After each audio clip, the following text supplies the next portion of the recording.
Haleluya. Amin. Shalom. Jemaatnya ada 10.000. Tapi suaranya masih baru 200. Shalom. Iya, saya orang Batak senang bersuara keras lagi. Sekali lagi shalom. Amin, puji Tuhan. Kita mengucap syukur hari ini kita kembali datang ke rumah Tuhan di tempat ini. Kita sudah memulai dengan pujian dan penyembahan dan kita akan mendengarkan firman Tuhan. Namun sebelumnya saya pribadi mengucapkan banyak terima kasih untuk Bapak Gembala, Bapak Pendeta Pauline Butar-Butar. Karena selama ini kami hanya saling bertatap di sosial media. Jadi sekarang sudah berjumpa, puji Tuhan, sangat-sangat terberkati ada di tengah-tengah jemaat di tempat ini. Terima kasih. Baik Bapak Ibu yang terkasih, firman Tuhan untuk kita pada minggu hari ini terambil di dalam kitab Filipi pasal 2 ayat 1 sampai dengan ayatnya yang ke-11. Kita baca secara bergantian, saya ayat yang ganjil, Bapak Ibu ayat yang genap, dan ayat terakhir 11 kita baca bersama-sama. Baik, kita mulai dengan judul Nasihat supaya bersatu dan merendahkan diri seperti Kristus. Jadi, karena dalam Kristus ada nasihat, ada penghiburan kasih, ada persekutuan roh, ada kasih mesra dan belas kasihan. Sempurnakanlah sukacitamu dengan ini.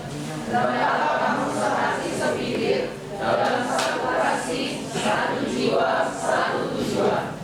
Dengan tidak mencari kepentingan sendiri atau puji-pujian yang sia-sia, sebaliknya hendaklah dengan rendah hati yang seorang menganggap yang lain lebih utama daripada dirinya sendiri. Janganlah tiap-tiap orang hanya memperhatikan kepentingannya sendiri, tetapi kepentingan orang lain juga. Hendaklah kamu dalam hidupmu bersama menaruh pikiran dan perasaan yang terdapat juga dalam Kristus Yesus. Yang walaupun dalam rupa Allah, tidak menganggap kesetaraan dengan Allah itu sebagai milik yang harus dipertahankan. Melainkan telah mengosongkan dirinya sendiri dan mengambil rupa seorang hamba dan menjadi sama dengan manusia. Ia telah merendahkan dirinya dan taat sampai mati, bahkan sampai mati di kayu salib. Itulah sebabnya Allah sangat meninggikan dia dan mengaruniakan kepadanya nama di atas segala nama. Supaya dalam nama Yesus bertekuk lutut segala yang ada di langit, di atas bumi, dan di bawah bumi. Bersama-sama. Dan segala lidah mengaku Yesus Kristus adalah Tuhan bagi kemuliaan Allah Bapa. Amin. Tema renungan kita pada hari ini adalah mengikis sikap narsis. Ya, mengikis sikap narsis. Jadi Bapak Ibu, kalau kita bicara tentang sikap narsis, yang muncul dalam pikiran kita adalah pertama, orang yang mementingkan dirinya sendiri secara berlebihan. Kemudian sikap narsis, orang yang merasa dirinya paling hebat. Ini loh saya, semua itu karena saya. Kalau nggak ada saya nggak akan mungkin berjalan. Ya, orang yang merasa dirinya paling hebat, paling spesial, yang akhirnya apa? Dia mudah untuk menghina orang lain. Dia mudah untuk menjatuhkan orang lain. Ya, karena berlebihan dia merasa dirinya paling hebat, paling spesial. Kemudian sikap narsis adalah orang yang kurang empati. Ya, dia tidak pernah memikirkan perasaan orang lain. Dia tidak pernah memikirkan kebutuhan orang lain. Ya, dalam berkata, bersikap, bertindak, pokoknya suka-suka gue deh. Ya, dia tidak berpikir apakah perkataannya itu, sikapnya itu, perbuatannya itu menyinggung atau menyakiti orang lain, dia tidak peduli. Pokoknya apa yang suka di hatinya ya itu. Ya. Kemudian sikap narsis adalah orang yang arogan. Orang yang sombong. Orang yang iri hati. Ya, kemudian sikap narsis adalah orang yang tidak mau menerima kritikan. Ya, itu yang paling sering Ya, terjadi orang yang tidak mau menerima kritikan ya karena apa? Karena dia tadi merasa bahwa dia paling hebat. Ketika dia menerima kritikan dia merasa bahwa itu penghinaan buat dia. Ya, kemudian orang yang mudah tersinggung. Ya, orang yang mudah tersinggung. Jadi itu adalah beberapa hal ya sikap-sikap narsis yang pasti muncul di dalam pikiran kita. Dan dari kitab Filipi pasal 2 1-11 ini, mari sama-sama saat ini kita akan bersama-sama belajar bagaimana kita ya yang kita mengatakan bahwa kita adalah anak Tuhan, ya, bahwa kita adalah hambanya, ya, untuk kita dapat mengikis sikap narsis itu di dalam kehidupan kita. Karena apa? Karena Tuhan menciptakan kita itu adalah baik adanya. Oleh karena itu Tuhan juga mau sikap kita, perbuatan kita, pikiran kita semuanya serupa dan segambar dengan Allah. Ya, jadi kalau ada di antara 1-5 tadi sikap narsis yang tidak kita sadari atau kita sadari selama ini, mari kita belajar untuk kita hidup lebih baik lagi. Ya, jadi dalam kehidupan ini kunci kebahagiaan dalam hidup kita yaitu adalah adanya kasih di antara kita. Ya, padahal saat ini kita sedang menghadapi krisis kasih. Kenapa saya katakan kita menghadapi krisis kasih? Ya, kalau Bapak Ibu sering menonton TV, saya paling sering tuh senang sekali menonton TV itu untuk melihat bagaimana ya kehidupan saat ini. Ya, dan kalau kita lihat ya ada orang tua membunuh anaknya, anak menyakiti ibunya, ya ada anak yang menggugat orang tuanya karena warisan dan lain sebagainya. Di situ menunjukkan bahwa apa? Bahwa kita saat ini anak-anak Tuhan mengalami krisis kasih. Dan juga tidak heran di dalam komunitas Kristen, di gereja atau di persekutuan doa atau dimanapun. Seperti tadi saya sempat ngobrol banyak bicara dengan Bapak Pendeta. Bagaimana sekarang ini gereja sudah seperti politik. Ketika akan memilih suatu jabatan yang ada apa? Saling sikut menyikut hanya untuk suatu jabatan saja. Padahal di dalam pelayanan itu dibutuhkan hati yang benar-benar mau memberi. Nah, memberi ini banyak. Tidak hanya memberi materi tapi yang terpenting adalah memberi bagaimana inilah aku Tuhan pakailah aku. Kemanapun kau utus aku akan pergi. Seperti kemarin ketika Bapak Pendeta mengundang saya hanya bertanya di mana alamatnya, kemudian saya lihat alamatnya, saya tidak berpikir, oh jauh sekali, tidak. Ya, maka ketika tadi ada bapak-bapak di sana ketika saya tunggu, ibu dari mana? Dari Durensawit. Jauh sekali ibu. Saya bilang belum sampai Yerusalem. Tapi kalaupun diundang Yerusalem pasti mau ya Bapak Ibu ya. Ya karena apa? Karena itulah. Karena kita mau memberi yang terbaik untuk Tuhan. Jangan setengah-setengah, jangan sisa-sisa. Ya, sisa waktu, sisa tenaga, sisa pikiran, sisa uang. Nanti aja deh Bu, saya belum siap jadi pekerja, nanti aja deh Bu, saya belum ada waktu. Semuanya nanti. Ya, krisis kasih kan apa? Karena kita sudah mulai kehilangan kasih, jadi pikiran kita tuh lebih kepada duniawi. Jadi kasih yang harus kita miliki adalah kasih agape. Sama seperti Tuhan ya, mengasihi kita dengan kasih agape. Kasih tanpa syarat. Ya, kasih yang rela berkorban. Kasih yang mau memberi daripada diberi. Mengasihi daripada dikasihi. Itu adalah kasih agape, kasih tanpa syarat. Apalagi dalam hal mengampuni ya Bapak Ibu ya. Seringkali kasihnya itu dengan koma. Saya mau mengampuni kamu kalau, ya, saya mau mengasihi kamu kalau. Tapi kalau Tuhan mengasihi kita dengan kasih agapenya, dia rela berkorban. Ya. Kalau Tuhan tidak mengasihi kita dan rela berkorban di kayu salib, kita tidak ada saat ini ada di tempat ini. Amin. Ya, jadi kalau kita melihat salib Bapak Ibu, Jangan kita lihat, oh indah sekali. Jangan lihat keindahannya, tapi lihatlah makna di belakang salib ini. Disitulah Tuhan kita tersalibkan, berkorban untuk dosa-dosa kita manusia.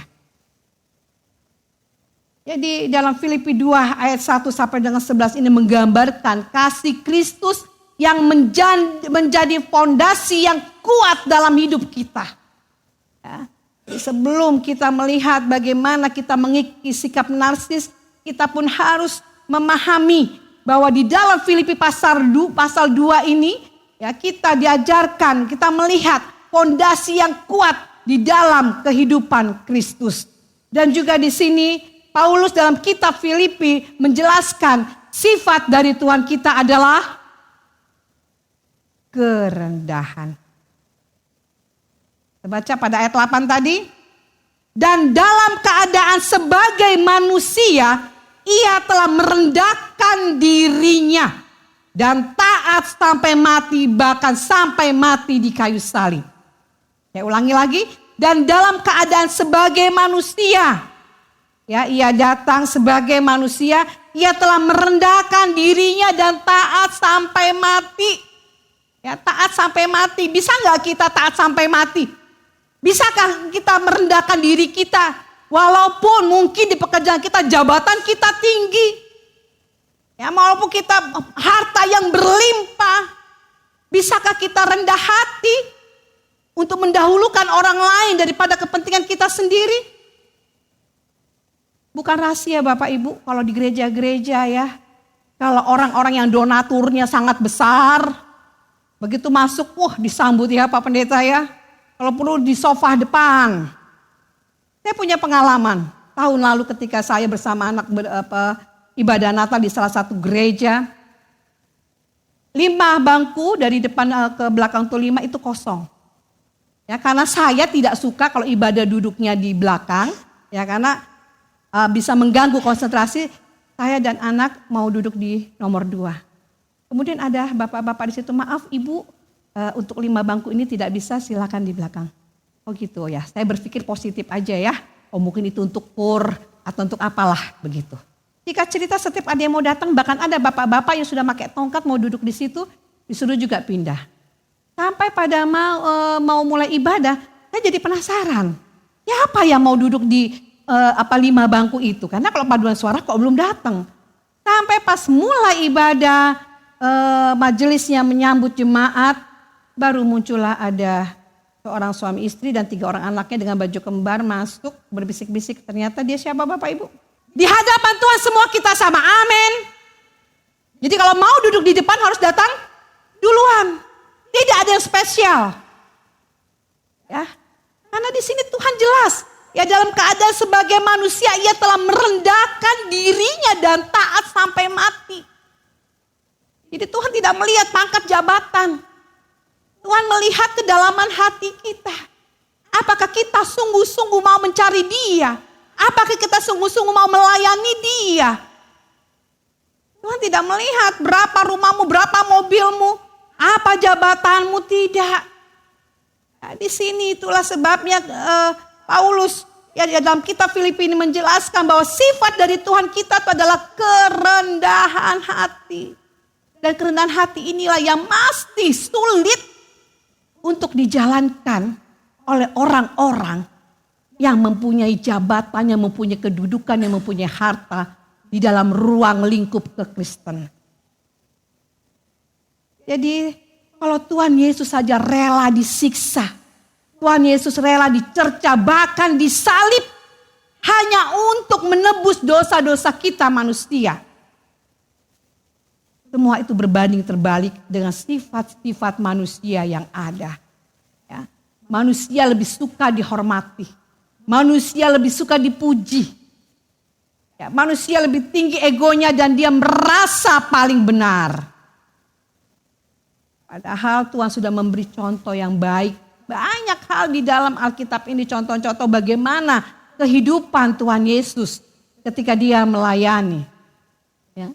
Jadi sifat manusia inilah yang memicu dan menimbulkan pertentangan, menimbulkan perselisihan dan menimbulkan konflik. Ya, oleh sebab itu Rasul Paulus menegur jemaat di Filipi yang saat itu jemaat di Filipi sedang tidak baik-baik saja.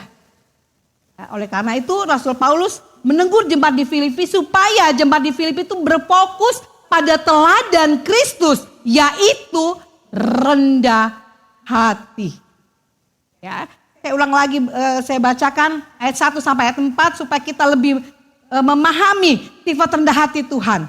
Jadi karena dalam Kristus ada nasihat, ada penghiburan kasih, ada persekutuan roh, ada kasih mesra dan belas kasihan. Karena itu, sempurnakanlah sukacitaku dengan ini. Hendaklah kamu sehati, hendaklah kamu sepikir, dalam satu kasih, satu jiwa, satu tujuan, dengan tidak mencari kepentingan diri sendiri atau puji-pujian yang sia-sia. Tapi sebaliknya hendaklah dengan segala rendah hati yang seorang menganggap orang lain itu lebih utama daripada dirinya. Dan janganlah tiap-tiap orang hanya memperhatikan kepentingannya sendiri. Ya, ketika saya mendapatkan tema dan ayat ini, saya berkata terima kasih Tuhan. Tuhan izinkan saya untuk menyampaikan firman Tuhan ini. Karena apa? Karena kita yang sudah tahu saja, kita masih belum mau menjalankannya. Oleh karena itu kita harus terus-menerus diingatkan. Supaya kehidupan kekristenan kita ini benar-benar sesuai dengan apa yang Tuhan inginkan untuk kita lakukan. Jadi Bapak Ibu yang terkasih, biarlah sehati sepikir dalam satu kasih, satu jiwa, satu tujuan. Karena semuanya itu menjauhkan kita dari pementingan diri kita sendiri. Suatu gereja ketika dia baru mulai dibangun, baru dia mulai dirintis, ya, semua jemaatnya gembala mengatakan, ayo kita bergandengan tangan, ayo kita berdoa, ayo semua saling menyemangati supaya gereja kita ini bertumbuh, supaya ada donatur yang mau memberikan sumbangan gereja kita supaya gereja kita dibangun. Ya, prosesnya berjalan perlahan-lahan jadilah gereja itu megah. Tapi ketika megah, apa yang terjadi? Bukan rahasia lagi. Banyak sekali di dalamnya akhirnya para hamba Tuhan saling gontok-gontok. Karena merasa ini karena aku loh. Ya, itu karena aku. Semua aku. Ya, jadi ketika gereja itu sudah mulai berdiri dengan baik, dengan bagus, dengan megah, muncullah ke aku. Padahal sebelumnya apa? Kita. Ya, itulah muncul kesombongan, muncul pementingan diri sendiri. Ya, itulah salah satu tadi sikap narsis dari orang yang merasa dirinya paling hebat. Sikap narsis yang belum benar-benar mengenal Allah, bahwa anak-anak Allah itu bukan seperti itu di dalam menjalankan kehidupannya. Jadi Paulus mengingatkan kita jemaat Filipi supaya mereka bersatu. Ya, semuanya itu membutuhkan kerendahan hati. Semuanya sehati sepikir dalam satu kasih, satu jiwa, satu tujuan itu semuanya memerlukan kerendahan hati. Tanpa kerendahan hati mustahil kita dapat sehati, sepikir, satu kasih, satu jiwa. Semuanya itu membutuhkan kerendahan hati dari diri kita masing-masing. Kemudian semuanya harus mengutamakan, memperhatikan kepentingan orang lain, bukan hanya kepentingan diri kita sendiri. Ya, kita harus saling memperhatikan ya kepentingan orang lain. Jangan kita hanya fokus kepada diri kita sendiri.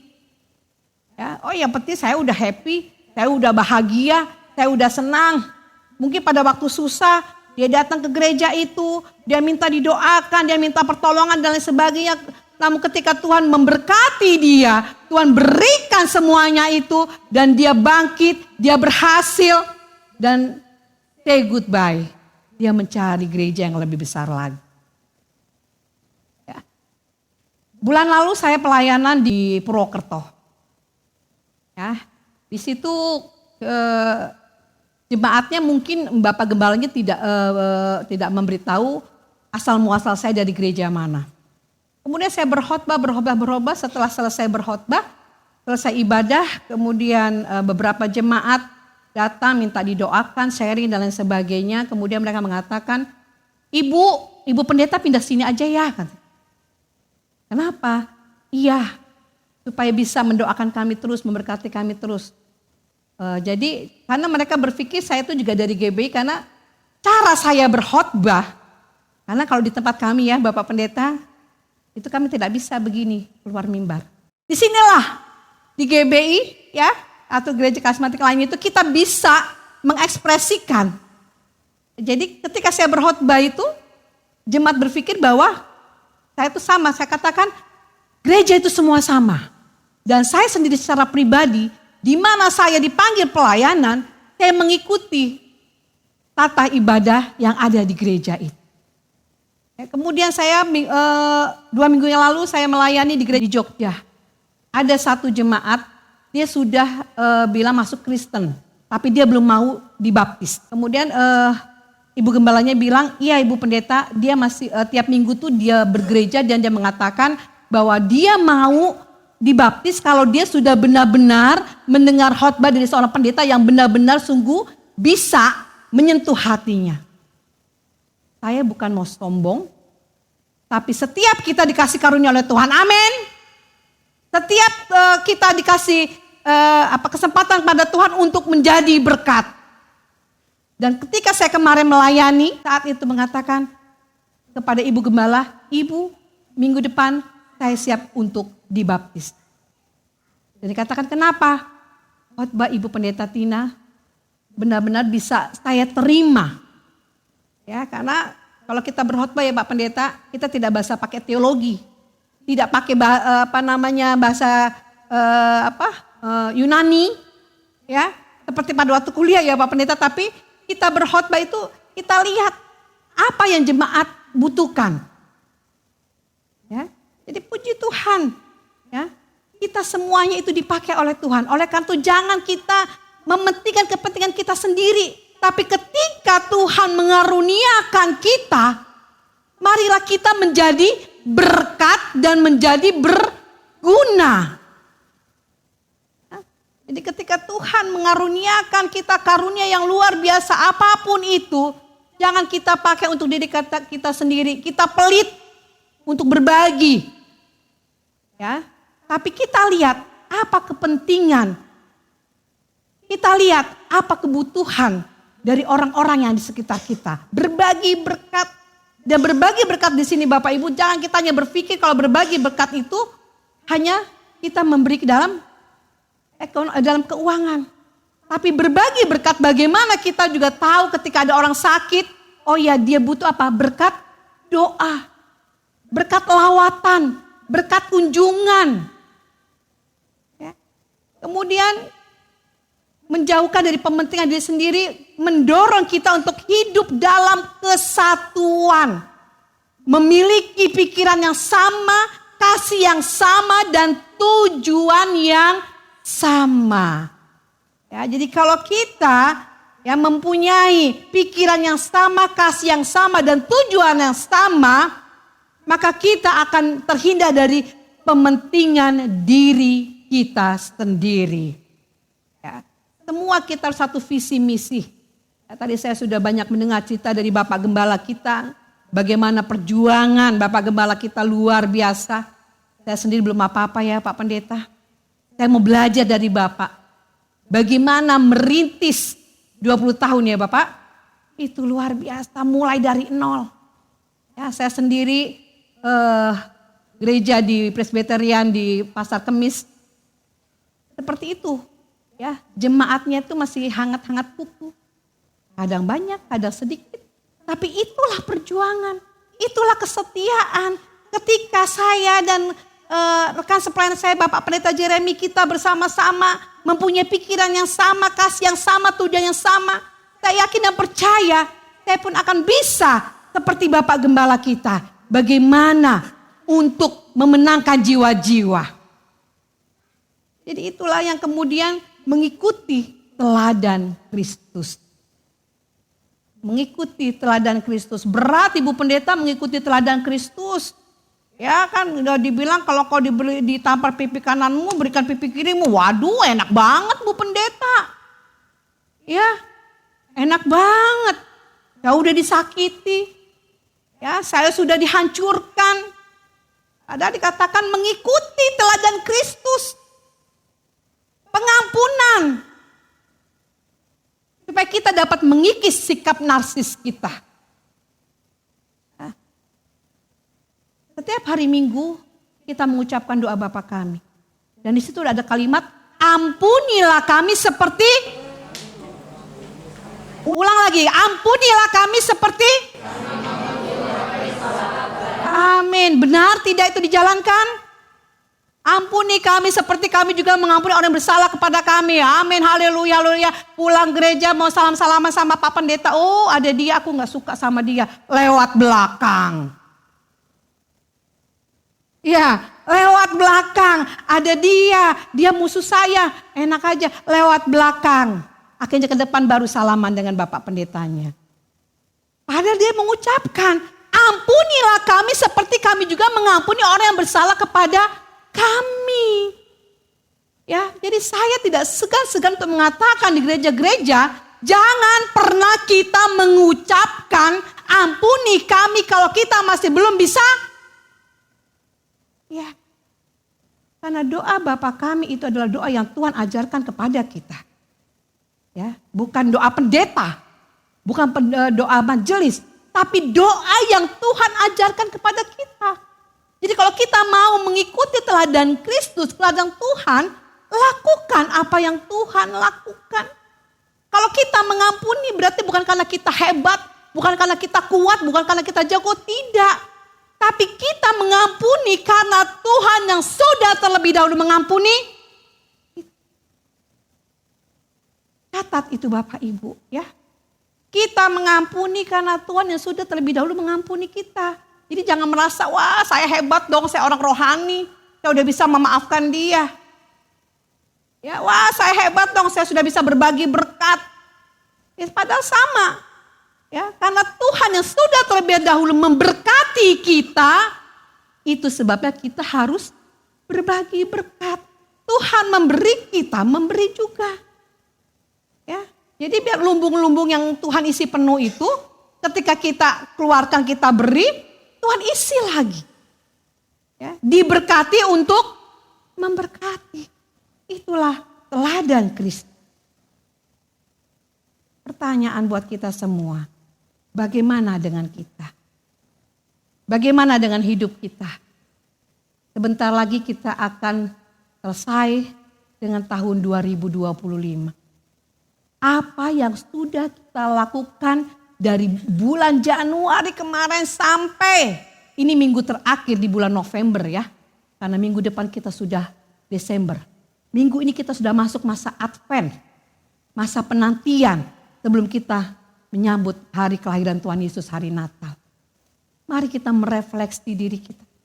Apa yang sudah kita lakukan, apa yang sudah kita berikan buat Tuhan Yesus. Ya, Tuhan tidak butuh, ini loh Tuhan pangkatku, aku sudah naik pangkat, aku sudah naik jabatan. Ini loh Tuhan mobilku yang satu sudah jadi dua. Tuhan tidak butuh semuanya itu. Karena semua yang kita miliki itu berasal dari siapa? Dari Tuhan. Ya, Tuhan hanya mau melihat apa yang sudah kita buat, apa yang sudah kita lakukan terhadap sesama manusia. Dan di dalam hal kehidupan kita, jangan kita mengkotak-kotakkan diri. Saya mau bergaul dengan orang yang kaya karena saya orang kaya. Saya mau bergaul dengan orang yang level sama saya, yang punya jabatan, yang orang kaya, yang punya ini segala macam. Karena itu yang terjadi, manusia sedang mengkotak-kotakkan. Ya, ini orang hebat, ya ini ibu-ibu sosialita, ya ini yang ibu-ibu yang istrinya pejabat dan lain sebagainya. Padahal di hadapan Tuhan, semua kita sama. Tidak ada perbedaan. Tuhan tidak melihat berapa hartamu. Tuhan tidak melihat apa jabatanmu. Tuhan tidak melihat sudah apa pangkatmu. Seperti tadi saya ceritakan, Tuhan tidak mengenal itu mau jenderal bintang 3, bintang 5, bintang 5 obat pusing kepala. Tuhan tidak melihat.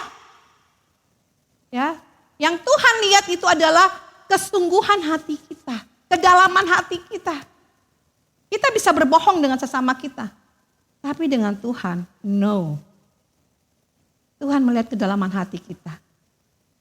Aku mengasihi Engkau Yesus dengan segenap hatiku.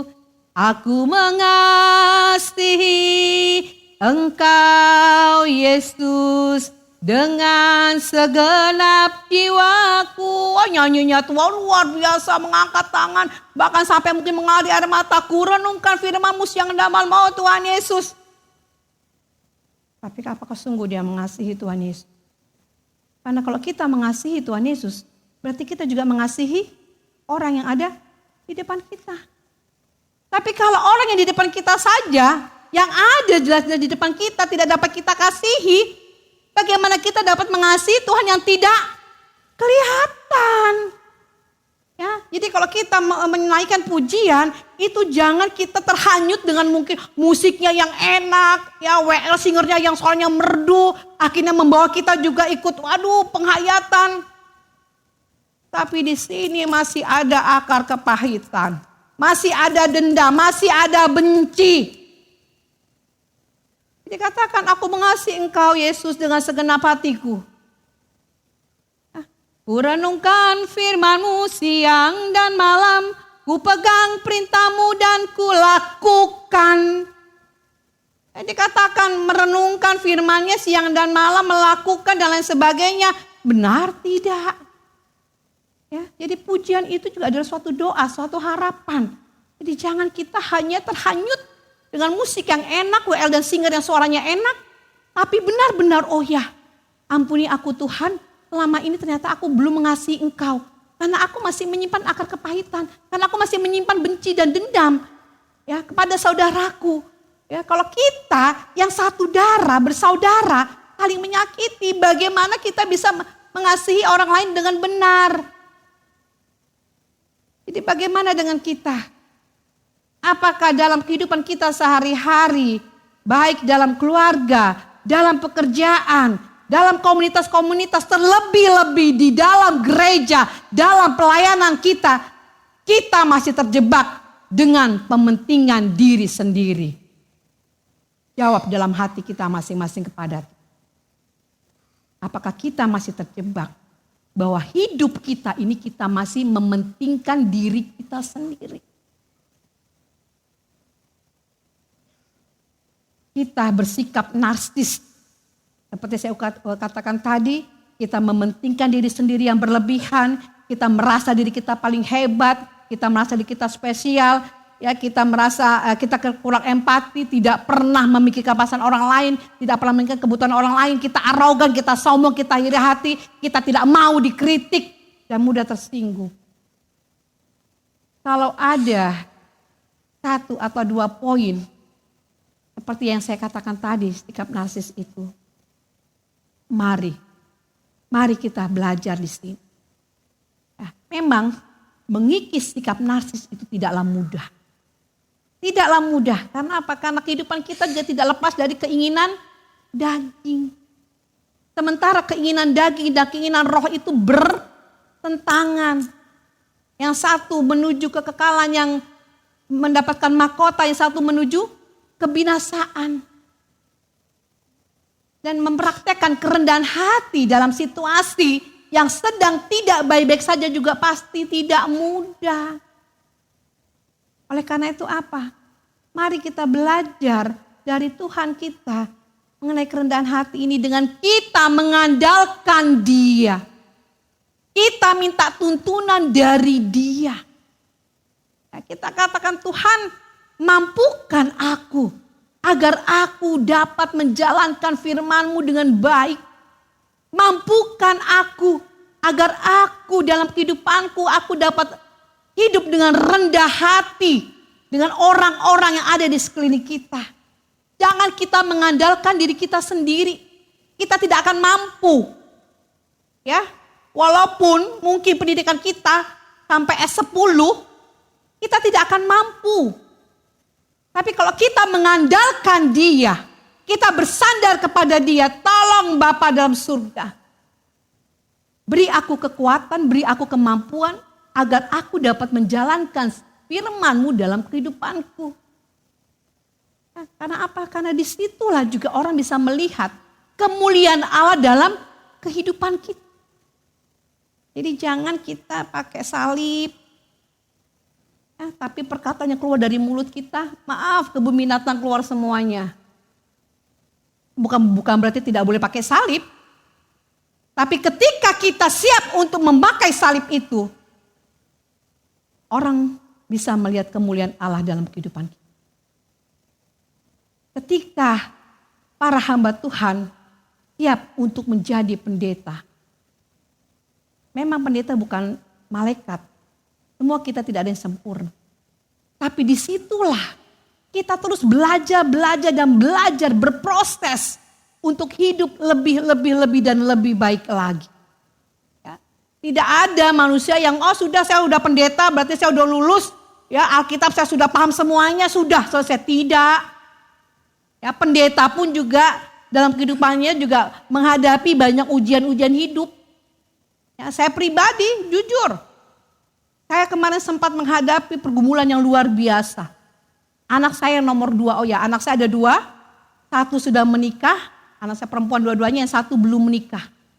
Ya, nomor 2 ini benar-benar Tuhan izinkan terjadi dalam kehidupan saya untuk menempa saya, apakah kamu masih tetap setia kepada. Kenapa? 3 kali anak saya yang nomor 2 itu berpacaran dengan Muslim. Pertama sama orang Padang, kedua orang Jawa, dan orang yang ketiga yang luar biasa itu warga negara Libya. Bayangkan Bapak Ibu ya, sudah orang Muslim, orang Libya garis kerasnya Muslim. Tapi saya orang yang tidak bisa marah dengan anak. Jadi kalau anak salah itu tidak saya marahi, tapi saya ingatkan, saya nasihat dan saya rangkul. Bagaimana merangkulnya? Ketika dia berpacaran dengan yang orang Padang, itu yang Padang sama Jawa itu ketika dia kuliah di Atmajaya. Saya bilang, Dek, kamu kan di Atmajaya.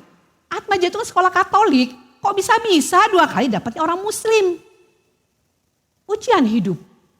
Tapi saya tidak marah, kamu gak boleh deh, kamu tidak. Saya bukan tipe orang seperti itu, tapi saya katakan, ayo. Ya, bahkan kami sering jalan. Waktu dia sama orang Padang itu kami sering jalan. Ya, makan bersama, nonton bersama. Ya, dengan tujuan supaya si laki-laki ini dia bisa melindungi anak saya. Ya, karena zaman sekarang ini kan luar biasa di luar sana. Semakin kita larang, semakin menjadi-jadi anak itu. Benar? Ya, kemudian saya tuntun segala macam.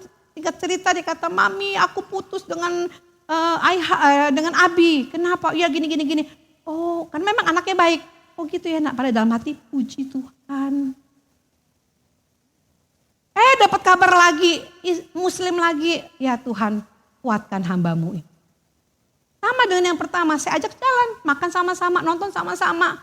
Ya baik, orang tuanya pun kan orang Solo. Jadi kalau dia pulang ke Solo, kemudian ke Jakarta tuh saya sering dibawakan ada pakai Surabaya tuh khas Solo. Ya sampai suatu saat singkat cerita putus lagi. Dia bilang, oh kenapa nak? Iya abis itu siapa lupa saya namanya. Oh gitu. Nah saya katakan puji Tuhan. Saya hanya mengandalkan apa? Mengandalkan doa. Walaupun saya pendeta bukan berarti saya hebat, tidak. Pendeta pun mengandalkan doa Bapak Ibu. Saya hanya berdoa, putus. Dan saya bilang Tuhan tolong, sudah 2 kali, jangan sampai ketiga kali ya Tuhan. Malah dikasihnya orang Libya. Waduh luar biasa ujian hidup. Dan sama seperti yang pertama yang kedua. Kami jalan bersama, nonton bersama, makan bersama. Sampai terakhir ketika cerita orang Libya itu sudah jarang lagi muncul. Dan kakaknya bilang Mami kayaknya udah putus. Saya katakan nanti kalau Dedek belum ngomong kita tunggu saja. Sampai pada akhir bulan Juli pada waktu saya kan ulang tahunnya awal Agustus ya Bapak Ibu. Terus dia WA, Mami nanti makan-makan ulang tahun Mami. Aku ajak temanku ya, aku kenalkan sama Mami. Karena saya sudah dengar bocoran dari kakaknya bahwa ada seorang lawyer di kantornya itu yang mendekati anak saya, orang Kristen, orang Batak. Dan waktu saya baca WA itu, untung saya di kamar Bapak Ibu. Kenapa saya bilang untung? Begitu saya baca WA itu, saya lempar itu handphone ke tempat tidur. Karena kalau saya lempar ke lantai kan lumayan ya, rusak, sayang juga ya Bapak Ibu ya. Saya lempar ke tempat tidur dan saya sujud, saya berdoa, terima kasih Tuhan Yesus. Kalau bukan karena Tuhan Yesus, anak saya bisa pisah.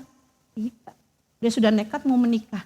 Itu sebabnya kenapa saya katakan andalkan Tuhan dalam segala hal apapun. Andalkan Tuhan dalam musim kehidupan kita apapun itu. Karena hanya Tuhan yang mampu, yang sanggup mewujudkan keinginan kita, doa-doa kita. Tapi kesombongan diri kita tidak akan bisa. Kalau saya mengatakan bahwa saya pendeta, saya bisa dengan cara saya yang ada apa? Anak saya akan makin hancur. Benar? Ya, jadi kalau seorang pendeta bukan berarti dia sudah bebas dari segala pergumulan. Ya, andalkan Tuhan, andalkan Tuhan. Ya, jadi dengan mengandalkan Tuhan, ya, orang bisa melihat kemuliaan Tuhan itu luar biasa. Dan ini juga menjadi kesaksian buat saya. Kebanggaan karena apa? Saya mempunyai Tuhan saya yang luar biasa. 3 kali anak saya dengan Muslim dia lepaskan. Ya, itu karena siapa? Karena kekuatan Tuhan itu sebabnya kenapa kita harus hidup dengan rendah hati. Kita harus hidup mau dengar-dengaran dengan Tuhan, firman Tuhan. Jangan dengar firman Tuhan kalau hari Minggu, setelah itu keluar selesai. Jangan kita menjadi orang saleh kalau hanya hari Minggu saja. Ketemu orang shalom, apa kabar, puji Tuhan. Oh iya luar biasa. Tapi Senin sampai Sabtu kita menjadi orang yang salah. Ya, karena apa? Karena kehidupan dunia ini, saat ini, di luar ini sungguh-sungguh kejam. Jangan Senin sampai Sabtu ketika kita berhadapan dengan kehidupan dunia yang saling menghancurkan, ya, yang saling membuat orang lain menjadi tidak suka dengan kita. Tapi biarlah hari demi hari kita terus ingat akan firman Tuhan. Andalkan Dia dalam kehidupan kita supaya kita dapat terus belajar kerendahan hati yang mendahulukan kepentingan orang lain daripada kepentingan kita sendiri. Kita lihat pada ayat 5 dan 6 dikatakan, hendaklah kamu dalam hidupmu bersama menaruh pikiran dan perasaan yang terdapat juga dalam Kristus Yesus. Ya, jadi ini bukan kata pendeta Tina, bukan. Tapi firman Tuhan yang mengatakan hendaklah kamu, hendaklah kita semua dalam hidup kita ini kita bersama menaruh pikiran dan perasaan yang terdapat juga dalam Kristus Yesus yang walaupun dalam rupa Allah tidak menganggap kesetaraan dengan Allah itu sebagai milik yang harus dipertahankan. Mari kita mau peka dengan firman Tuhan. Kita mau dengar-dengaran akan firman Tuhan. Kita harus bisa menahan rasa ego. Kita harus bisa menahan rasa sakit hati kita. Kita harus bisa memaafkan orang yang menyakiti kita. Sekali lagi, tidak mudah kalau kita mengandalkan diri kita sendiri. Sekali lagi, kalau kita andalkan Dia. Jadi tidak ada alasan untuk kita mengatakan, nanti saja Bu Pendeta, saya belum siap, kapan siapnya? Saya tanya di sini kepada Bapak Ibu, apa ada kita yang tahu kapan ajal menjemput? Ada yang tahu? Ada yang tahu. Ya, Tuhan tuh datang seperti maling. Ada nggak maling yang permisi? Ibu permisi, saya mau rampok rumah Ibu, ada nggak? Ada. Jadi siap tidak siap kita harus siap. Ya, anggap aja hari ini kita hidup, besok kita mau mati. Besok juga begitu. Anggap aja hari ini, besok kita mau mati. Supaya apa? Supaya hari demi hari kehidupan yang kita jalani, kehidupan yang kita lalui itu semua adalah hal-hal yang baik. Ya, anggap aja besok saya mau mati. Supaya hari ini kita terus hari demi hari kita lakukan hal yang baik.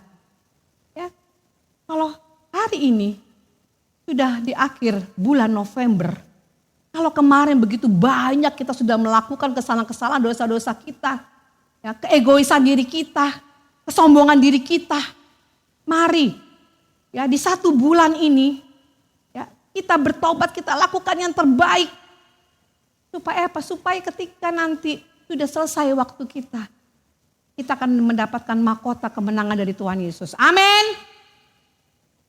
Ya, indah sekali. Indah sekali kasih Tuhan kepada kita. Dan panggilan kita sebagai pengikut Kristus adalah untuk meneladani sikapnya. Ya, sekali lagi panggilan kita semua, Bapak, Ibu dan saya sebagai pengikut Kristus adalah untuk meneladani sikapnya. Kita tahu bahwa Allah itu adalah kasih. Ya, oleh karena itu kita juga harus hidup di dalam kasih. Hidup dalam kerendahan hati. Kita harus mengambil sikap untuk kita mengikis sikap narsis. Yang bertentangan sekali dengan sikap yang Tuhan ajarkan kepada kita. Tadi poin-poin yang saya katakan tadi, semua sikap narsis itu bertentangan sekali dengan yang Tuhan ajarkan kepada kita. Ya, Tuhan mengajarkan tentang kasih, damai sejahtera, perdamaian, ya, saling mengasihi, saling mau memaafkan, saling mau peduli. Sementara sikap narsis semua bertolak belakang sekali. Ya, oleh karena itu, mari Bapak Ibu kita hidup dalam kerendahan hati. Mari Bapak Ibu kita mau belajar dari Tuhan. Ya, jangan kita melihat kebaikan-kebaikan Tuhan di dalam Alkitab dan firman Tuhan ini hanya pada saat kita mendengar khotbah hari Minggu setelah itu sudah selesai. Mari kita ketika kita datang setiap minggu ke gereja, tidak sama ketika nanti kita pulang dari gereja ini. Artinya apa? Ketika kita datang dengan segala banyak pergumulan dalam hidup kita, banyak masalah dalam hidup kita. Dan ketika kita mendengarkan firman Tuhan, dan saat itu kita mengundang Roh Kudus untuk menuntun kita, kita dapat mengerti, kita dapat memahami, oh iya, aku selama ini ada menjalankan sikap narsis. Oh iya, Tuhan bilang, bukan pendeta bilang ya, Tuhan bilang, aku tidak boleh sombong, aku tidak boleh iri hati, aku tidak boleh egois, aku harus memaafkan dan sebagainya. Dan ketika pulang, berkat rohani itu tertanam di situ. Datang dan pulang tidak sama. Amin. Supaya kemuliaan Tuhan terus ditinggikan. Dan gereja ini yang sudah Tuhan berkati, tidak sia-sia hanya untuk jemaat datang duduk pujian dengar khotbah kemudian sudah pulang. Tapi pulang untuk menjalankan apa yang sudah didengar. Kita lakukan semua itu dalam kehidupan kita. Karena kalau saat ini juga Bapak Ibu, kalau kita memiliki konflik, kita ada masalah yang belum terselesaikan dengan siapapun itu, kita lihat apakah yang kita kejar dari konflik itu. Apa yang kita kejar dari masalah itu. Dan apa yang kita pertahankan dari konflik dan dari masalah itu. Ya. Sehingga kita dapat memberikan hal yang positif atau hal yang negatif. Sehingga kita dapat berubah. Kita dapat berdamai.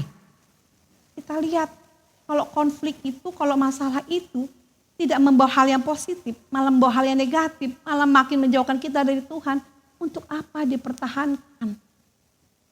Sekali lagi, jangan kita merasa kita paling hebat, paling spesial, paling suci, paling segala-galanya. Karena kalau ada pepatah mengatakan di atas langit masih ada langit. Ya, semuanya ini yang kita miliki adalah kepunyaan Tuhan. Maaf Bapak Ibu, kita lahir ke dunia dalam keadaan telanjang. Mari juga kita pulang ke hadiratnya Tuhan juga dalam keadaan telanjang juga, tapi dengan kehidupan yang menyenangkan hati Tuhan. Karena Tuhan menciptakan kita itu baik adanya.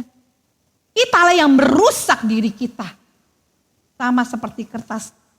Ya. Ini licin Bapak Ibu. Tapi ketika dia diremas, kemudian kita balikan lagi. Bisa tidak kembali seperti semula? Ya. Ya. Dia retak, sudah banyak kerut-kerutan dan sebagainya. Begitupun dengan hidup kita. Tuhan menghadirkan kita ke dunia ini seperti selembar kertas putih, bersih, rapi. Tapi pada akhirnya lecek, hancur, suram, kacau. Karena diri kita sendiri. Jangan salahkan siapa-siapa. Kalau kita jatuh ke dalam dosa, kalau kita melakukan dosa, melakukan kesalahan, jangan pernah menyalahkan siapa-siapa. Sama ketika Hawa jatuh ke dalam dosa. Dia menyalahkan siapa? Ular. Adam menyalahkan siapa? Hawa. Padahal sebenarnya siapa yang salah? Dirinya sendiri, diri si Hawa. Karena apa? Karena dia sudah melupakan apa yang Tuhan janjikan kepada dia. Ya, jadi jangan, oh iya Bu Pendeta habis itu suami saya sih bilang begini-begini. Oh iya Bu Pendeta habis itu teman saya ngajarin. Jangan pernah menyalahkan siapa-siapa. Karena kalau kita menyadari rancangan Tuhan yang baik dalam kehidupan kita, apapun gangguan, godaan, intimidasi ataupun dari luar, ya kita tetap datang kepada Tuhan. Supaya lembaran ini yang bagus, yang bersih, yang Tuhan berikan kepada kita akan kembali nanti juga seperti semula. Tadi Bapak Ibu, kita akhiri konflik, kita akhiri masalah, kita akhiri dendam, kita akhiri sakit hati dan apapun segala macam untuk mengikis sikap narsis kita.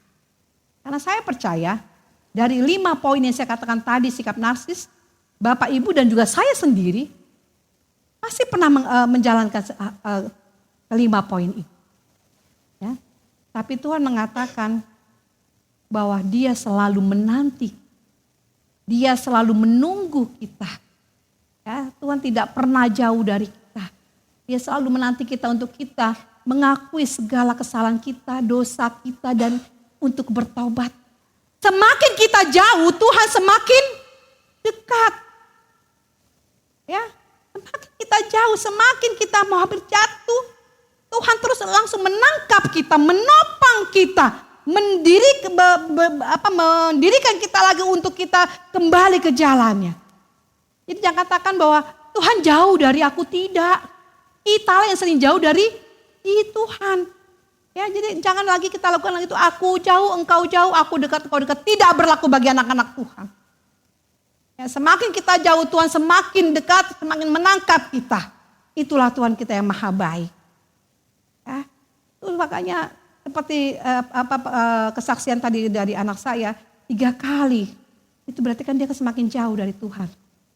Tapi saya terus mengingatkan dia. Dan puji Tuhan karena dia mau dengar-dengaran dengan orang tuanya. Akhirnya apa? Tuhan mengembalikan. Jadi biarlah kalau ada orang lain yang menyakiti serta merendahkan kita, kita ingat satu hal.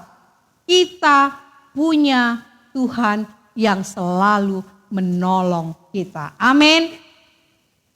Dan saat ini Bapak Ibu yang terkasih, setelah sekian lama kita menjadi orang Kristen yang menyebut anak Allah, apakah hidup kita sudah semakin bertumbuh dan berbuah atau tidak?